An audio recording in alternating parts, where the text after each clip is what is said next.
If you enjoy Kool-Aid, you might enjoy this. I kind of like it. Today we're making something I never thought we would make on this channel. Kool-Aid wine. Oh yeah! She practiced that a lot. That was the best one. That was really good. But anyway. I think I broke my voice. Kool-Aid wine. We're going to be using tropical punch flavored Kool-Aid. And here's the thing. This is what got me thinking about it. Like, I just started looking at what's the ingredients. So we have sugar. Okay. Fructose, which is another type of sugar. Citric acid. Okay. Contains less than 2% of calcium phosphate, red 40, natural and artificial flavors. So we know that there's extracts of a beaver's butt in here in some way, shape, or form. Actually, this is red, so it's probably crushed beetles. Oh, even better. Yay, insects. Ascorbic acid, which, you know, it's just citric acid, ascorbic acid. They're all like in those families of fine things to add to food. They do that for freshness and flavor. Artificial color. Okay, what doesn't have artificial color at this point? BHA, it's a preservative, or preserves freshness. Now, that may be a slight issue to try to ferment this. We don't really know. But we'll find out. Blue number 1. So, is it bad? As far as on the list of evil things to put in your body, There's worse ways to go. This like, one really isn't that bad. There's a lot of candies and stuff that I've seen people try. And we're making alcohol out of it, so Yeah. come on. I mean, I thought this said real help and real wine, and I was like, whoa, really? On Kool-Aid, but it didn't say that. It says real help and real time. I need skizzers. So Brian has never opened a package of Kool-Aid. No, I have. The last time I had Kool-Aid, I think I was 12. I am tempted to assist him with this, but Oh, look at that. I think I'll just let him annihilate it on his own. Is there like liquid in this? No, it's not liquid. The whole thing just comes apart. I figured out that I need, okay, for a gallon, they say fill this to the 2-quart line, right? So normally there's a perforated part that you just take the top part off. Yeah, well. You took it all off. So they say to do the 2-quart line twice. It's not very red. That means there's limited amount of beetles. Yep. So, all right, that's. I'm not sure you want to breathe this stuff though. So that makes 2 quarts. Since a gallon's 4 quarts.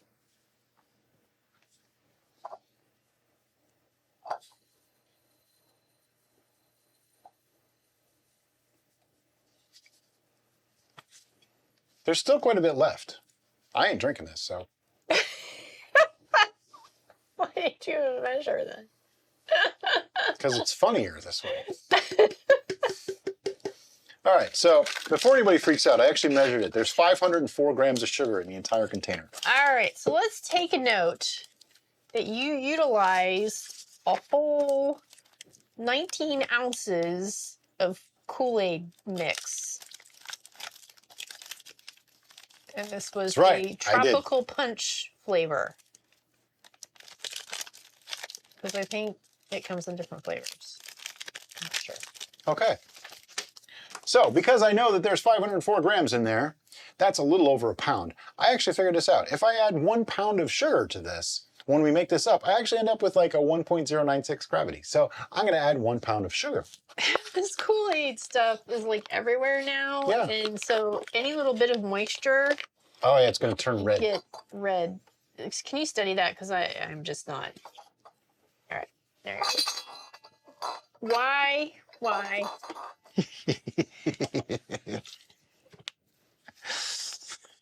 Okay, today started out with me knowing I had a million things that I'd do today because we have a VIP hangout coming out tomorrow. That's on Zoom.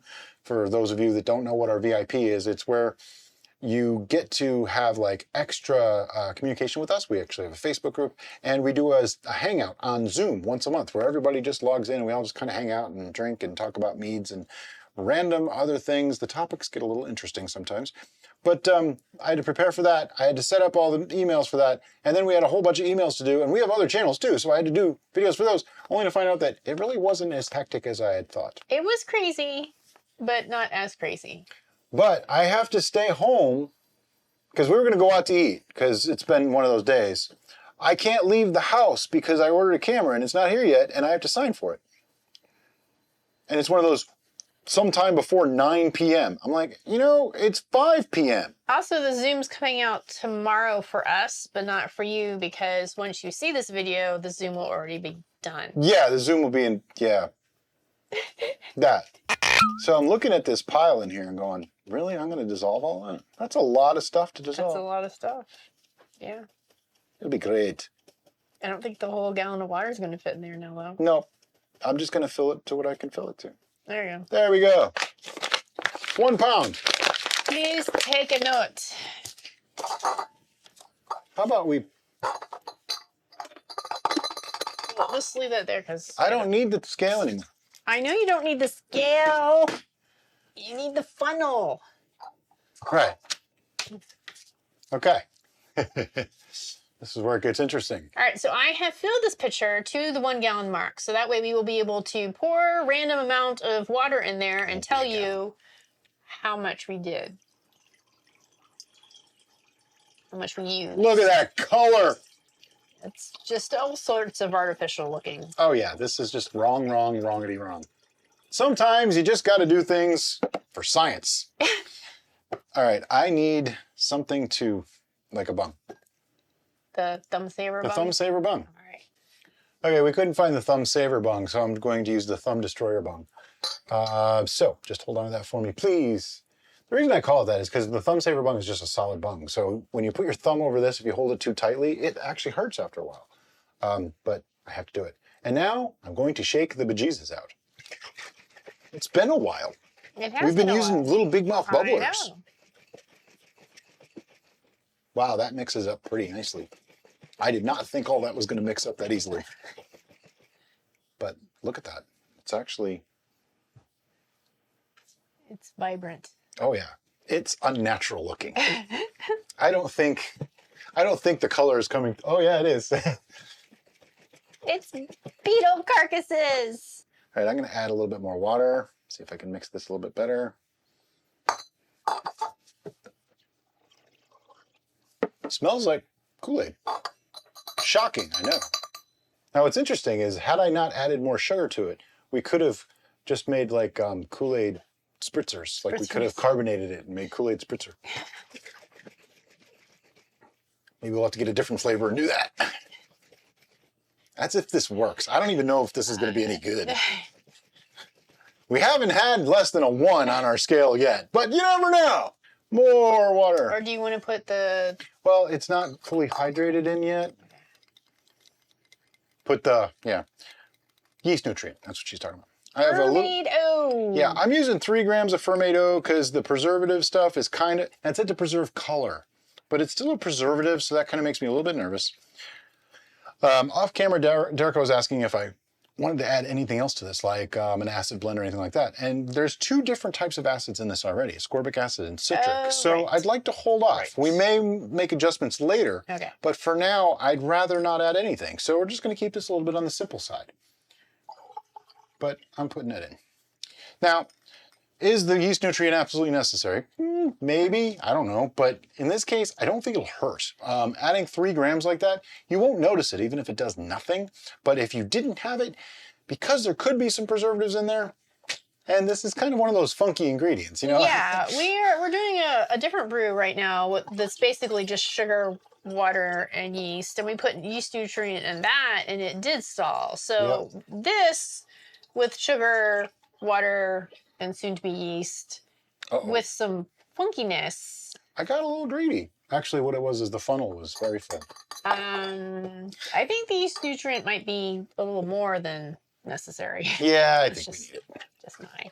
Okay, so I'm going to mix this up real good. We have a little bit more than a gallon here. Just spitting all over the place at me. What is going on? This poor towel. I chose poorly with my towel. White, not a good choice. No. Got to get red towels.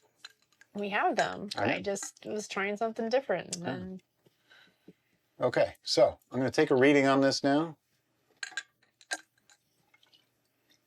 Lovely color. Look at that color. Does it come with batteries? Whoa.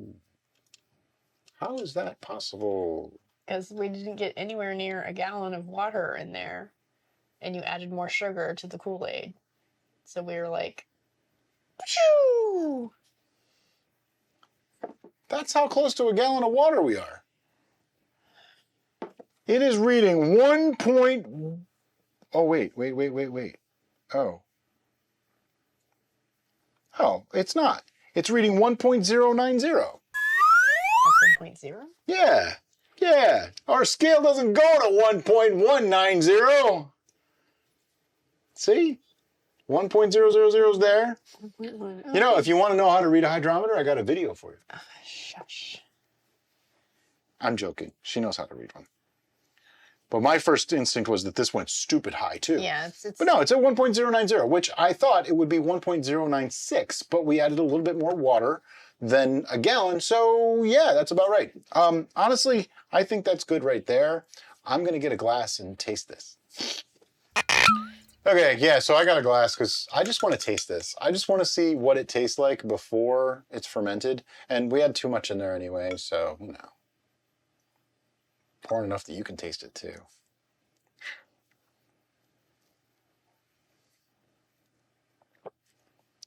It's a little on the sweet side. It's actually not bad. Okay, you shouldn't be drinking this. That's why I'm not drinking all of it. This is You not taste good it. for you. It's not good for anybody. Oh. Just gonna pour the sample back in. I did that partially because I wanted to know what it tasted like, but I also wanted to get some of the volume out of here. It's not that bad. She's just making faces. Okay, and now I'm going to use a yeast that we know has proven reliable to us over the years. It's like drinking unset Jell-O. Yeah, very much so, actually. We're going to be using Lalvin 71B, and I'm going to use a whole packet of it. I think this just needs everything we can give it. That's why I don't want to add any other additives that might inhibit any kind of fermentation. I'm just going to dump this whole thing right in here.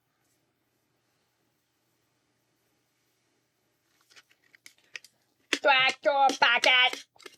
A few of them will never achieve their destiny. They are stuck to the sides. It is a It's just the way it is. I'm going to put the bung back in. Why? Oh. Why not? What are you doing? I don't know. What am I doing? What are you doing? She does this thing where they're like pre-put together and doesn't like it any other way. I always used to put the bung in and I need my rubber band. That's why. But it's okay, you know? You do what works. All right, so the rubber band will hold it into place until it dries out. It's fine. In a day or so, you probably won't need it. But what I want to do is give this a little bit of a swirl carefully to get some of the yeast into the liquid. It'll get in there. A lot of people seem to hold to the idea that you have to start the yeast in water or hydrate the yeast. Even the manufacturers are starting to come around and say, no, you don't. Yeah, I actually recently read an article, I think it was on Lalvin, yeah. Which is the overbranching producer of... Oh, are they? They make a few different ones. Yes. They're a big yeast producer. Anyway, they did a test and they posted it on their blog, which I am subscribed to, and I get all their emails, where they tested hydrating the yeast prior to adding and then dry pitching. And they said that there really wasn't much difference. In fact, they found that often the dry pitching worked better. So... Oh, wow. So that's there you interesting. go. Yeah. I guess because you're putting it in the environment that they're going to build a colony in, yeah, so they're acclimating to that environment rather than a smaller environment that they then have to reacclimate to a newer one. Yeah. So see, there's advantages to doing it this way. It's my story and I'm sticking to it. But anyway, what are we going to do with this now? We're going to let it sit. By the way, something we didn't mention is that everything here was sanitized in. She hasn't had a chance to do that in a while, so I thought, you know, let's do it. And it's important because I think a lot of newer brewers will probably see this particular video for some strange reason. I hope the wrong people don't see it, but there is that potential too. I'm sorry, I don't mean it that way. But this is going to go sit on the fermentation station for probably a week or two. It's 1.090 to start, so it's going to be like 13% or so alcohol when it's finished. And we'll see you then. Yeah. So it's been 5 days since we started this. It's been slow. There's airlock activity, but it looks more like it's finished more than it's just starting up. Like, I think it might actually bubble for you. Yeah. Barely Maybe. any. I mean, it might take a whole minute before that. There goes. Okay. So when that happens, that means there's preservatives in here. There's something in here that's not working. Which we knew starting off with was a potential. The ingredients were obtuse. Sketchy, questionable, dodgy, however you want to say it. They're not usually things that we work with. So what I want to do first is just to see how much it actually fermented. Let's take a reading. Okay. The usual, you know. Also, if you think you can not take readings and you don't have to have a hydrometer, please change that method of thinking because it's such an important thing. 90% of the questions that we get on our channel when someone has a problem with their brew are answered by, did you take a reading? I harp on it all the time, but it's so true. It's just a simple thing. I understand some people might have trouble getting them. Get any hydrometer you can get, as long as it's made for brewing. I mean, it doesn't have to be the brands that we promote or anything like that. Just get a hydrometer that's made for brewing that can register specific gravity in the range that you need, and you're good. All right. Well, this is weird. This is awkward. Yeah, it went up. It was 1.090. Now it's 1.110. Apparently I didn't mix very well, and that's what happened. Okay, 1.110. We're still not in a stupid high range, though, for gravity, because I don't think it burned through more than 10 points so far. Sure, but because we didn't mix thoroughly enough for our initial gravity reading, we really have no basis to know if this has done anything or how much it has done, if it's done a thing. Well, I'll tell you right now, it ain't done much. Now, because we do see a little tiny minuscule bit of foam, and we do see a little bit of like minimum activity in the airlock. It's doing something. I feel like it's doing something. And if we were not a YouTube channel and we weren't trying to give out information on a regular basis to you, our viewers, we might just let this sit in a dark corner for a year and then check it to see if it does anything. See, when it's fermenting this slowly, that makes me nervous about infections. Right. That's the real thing that concerns me, but she has a point. We would just let this go. Yeah, if you keep it and don't touch it at all. Yeah, you're probably safe. Then it might be fine. But we don't have that luxury. Well, we do have that luxury. We could have done that. But I'd like to show ways to fix things. We don't have that space either. We don't have that space. That's the real issue. The final frontier does not exist in this house. No, it doesn't. Okay, so these are yeast hulls, okay? This is my first line of defense when we have a stall. So figure teaspoon of yeast hulls, certainly not gonna hurt anything, probably helpful, and it never goes in there nicely. Get in there. I probably should have used a funnel, but I didn't. And he's gonna yell at me and complain and you did pretty well. Yeah, I did okay. Like a few little specks didn't get in there, but we just rubbed them into the towel and nobody's the wiser. Okay, so we have that. Then we're going to use something that we only have used one other time in our entire brewing career. And you didn't see that brew because it didn't go anywhere. It never actually fermented. And that is diammonium phosphate. We normally don't like to use it. There's a lot of reasons behind that, but suffice to say, it's just one of those chemicals that it's a little bit more extreme than we'd really like. It's also considered like crack for yeast. So we are using it in this one to hopefully jumpstart this. Now, before anybody gets on me about using weird ingredients, this is a Kool Aid wine, okay? It's a weird ingredient from the get-go. Perspective. This is weird, so we're just going to go with the weirdness. Now, one thing that I was very surprised on is all of my research and the back of the package said 1/2 to 3/4 of a gram of this stuff in a gallon. I have seen people dumping or calling for a teaspoon and 2 teaspoons of diammonium phosphate in a gallon. That is crazy. Let me just show you. That is 3.79 grams. It's like nothing. There's barely anything there. And the advantage to using the small amount like that is the yeast should consume this. So anything that's left over should not be being ingested by the human body. When you use too much, now you might have some that's not consumed. And that is where some of the issues that we have with it might come into play. But for today, enough of that talk. I'm just going to dump this in and we're going to hope for the best. what I want to do now is put the air, well, actually, no, I'm going to try to swirl those yeast hulls in a little bit. They always clump. There's just no way around it. I've also given this several swirls, and as you can see, there's bubbles that come up. It does seem to have some amount of carbonation. It did seem to be fermenting to some extent. To what extent, we don't really know. All right, so we're just going to put the airlock back on and rubber band because this airlock doesn't want to sit in this. I think it's just a little bit too big for this particular vessel. That's okay. You know, you use what you got sometimes. Now that she's got that on there, I'm going to give this is a 7. I think they want a 6.5. But now that she's got that on there, I'm going to give this another quick swirl, see if I can break up that last clump of yeast hulls. And as you can see, there's gases coming out.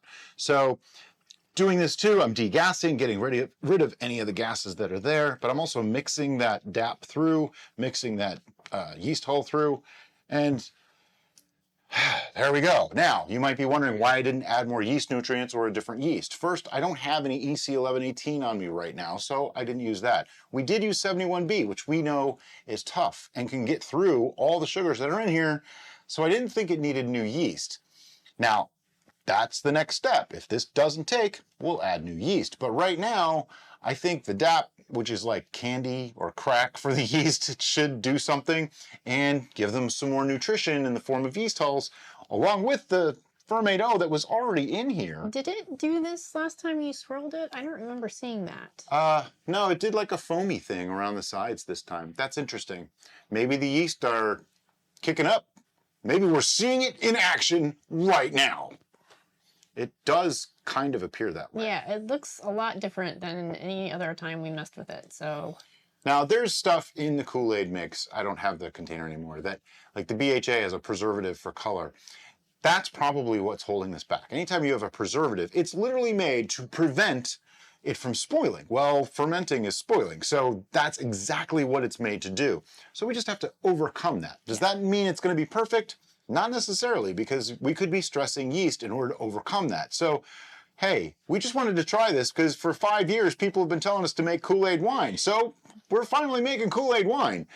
I don't really have high hopes for it tasting good, but we are giving it every effort we possibly can to make it work and get the job done in a satisfactory manner. All right, so what are we gonna do now? I'm gonna let this sit. Okay, it's been 2 weeks. It's still radioactive red. There's no batteries in this. We can also see little tiny bubbles scooching up the side, which normally means it's still fermenting. I can see the airlock moving. So maybe this is just going really, really slow. But you know what? Let's take a check. Last time we checked it, we had a little bit of a surprise. The gravity had gone up, which is highly unusual, but so is Kool-Aid. Kool-Aid's highly unusual. Occasionally. You just didn't, I probably didn't mix it thoroughly. It could happen. I mean, look at how red this is. I can use also with the powders and stuff, maybe it didn't dissolve fully enough. Who knows? You know, we don't know. It's fairly gassy, but not super gassy. I have been slightly degassing this, okay? I will be honest. Every couple days when I feel like it, I've been going in and giving it a good shake just to see what's going on. Yeah, this ain't fermenting. 1.082. That is not boding well. We added stuff to this that I don't like to add. So you know what I'm gonna do? I'm gonna pour this back in, I'm gonna put the airlock on it, we're gonna put it on the shelf and forget about it for like a month. It needs to think about what it's not done. So next time somebody asks us why we don't ever ferment stuff like Kool-Aid, this is why we don't ferment stuff like Kool-Aid. I mean, it smells nice-ish. It smells like Kool-Aid, you know? And it's, right now, it is lightly alcoholic Kool-Aid. I mean, literally like maybe 2.5%, 2.7%. So it's like a Kool-Aid spritzer right about now. If you drank this whole thing, you might get a little bit of a buzz. I don't suggest doing that because this is Kool-Aid after all. Anyway, like I said, this is gonna go back in the fermentation station and we'll see you in like a month. Okay, back to one of the most confounding and confusing brews we've ever made.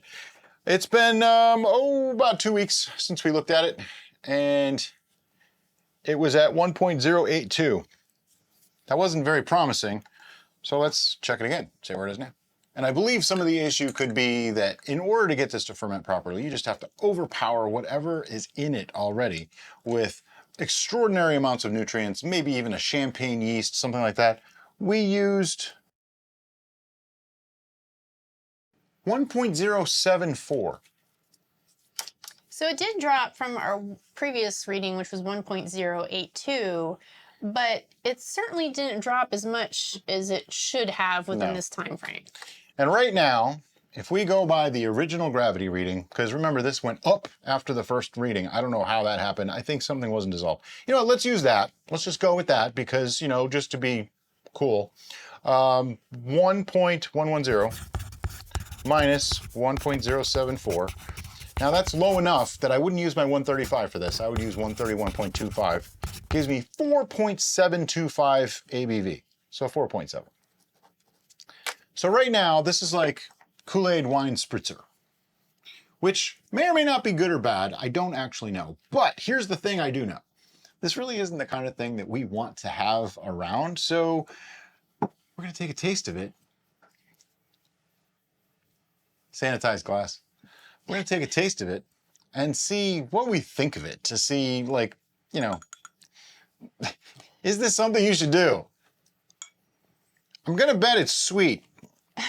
That's my first thought. My first opinion is no, this isn't something we want to do. No. And that's It smells like Kool-Aid. I don't like the aroma. I don't like it. Nope. I'm not a Kool-Aid kid.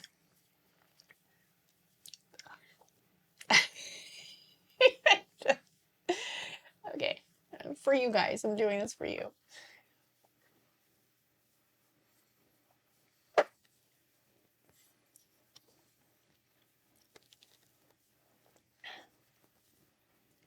I imagine if you enjoy Kool-Aid, you might enjoy this. I kind of like it. I don't enjoy Kool-Aid. I kind of like it. And it's incredibly sweet. Oh yeah, it's sickly, disgustingly sweet. It's kind of awesome. Okay, I'm joking, but I grew up on Kool-Aid, so this brings. I did not. Yeah, see, this brings back some memories for me. I'm gonna put this in the kill you type of range, which is the Finnish sugar wash the college kids drink just to get drunk. They don't have anything fancy about it, but Kool-Aid would be a great flavoring for it. And I personally think this is probably pretty close to the way they would drink it. They probably wouldn't put the mix in first. They put the mix in after, but this is like roughly, you know, a little under 5%. This is about as strong as a typical American beer. So you drink this, you're gonna get drunk, and it's very sweet, but it tastes... It doesn't taste like alcohol. No, it tastes like Kool-Aid. It tastes like cherry Kool-Aid. So here's what we're gonna do with this. We're gonna bottle it, and I'm gonna stash them so that Derek doesn't know that I'm drinking them. Because I would drink this. Is it something that I want to make often? No. Is this something I really want to drink all the time? No, of course not. But honestly, like put over ice or something, I actually kind of like it. You know, and that's my story and I'm sticking to it. One of the things that I find interesting about it is that there is that much sediment. Oh yeah, there's a ton of sediment. There's tons of sediment in this thing. And I'm not surprised by all the stuff we kept throwing at it just to try to make it work. Yeah, remember we used fermento. We put in yeast holes. We even put in diammonium phosphate to try to get this thing to go. And it still didn't go. That tells me that it's... Does that mean it can't be fermented? No, of course not. I'm sure somebody out there has done it. I'm sure many people have done it. And I'm sure everybody in the comments is going to tell me how they did it. And that's fine. That's cool. Because we did it the way we normally would ferment something.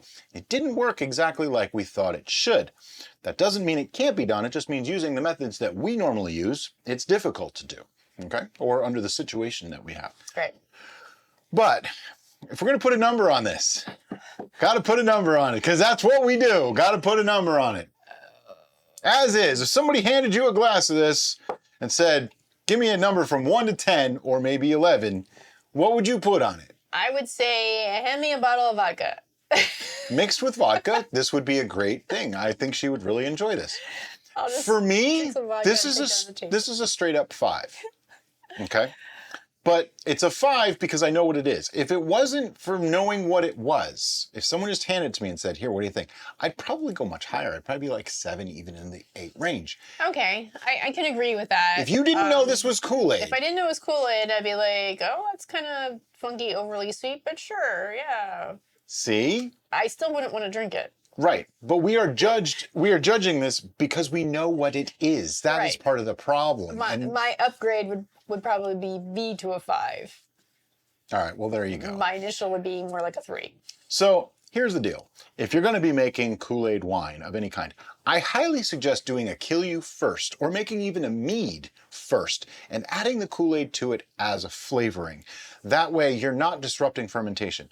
I will say this much. If you do not like Kool-Aid, don't make this. You're not going to enjoy it. I grew up on this stuff. So to me, Kool-Aid is like comfort and home and childhood fond memories.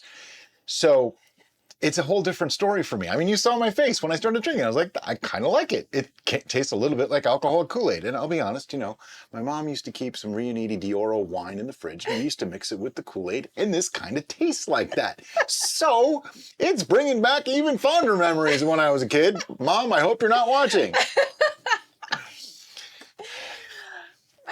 So that's a wrap, folks. That's our Kool-Aid wine experiment. Not as bad as I thought it was going to be, but not as good as I wanted it to be. And as always, guys, thank you so much for watching, and have a great day. Bye-bye.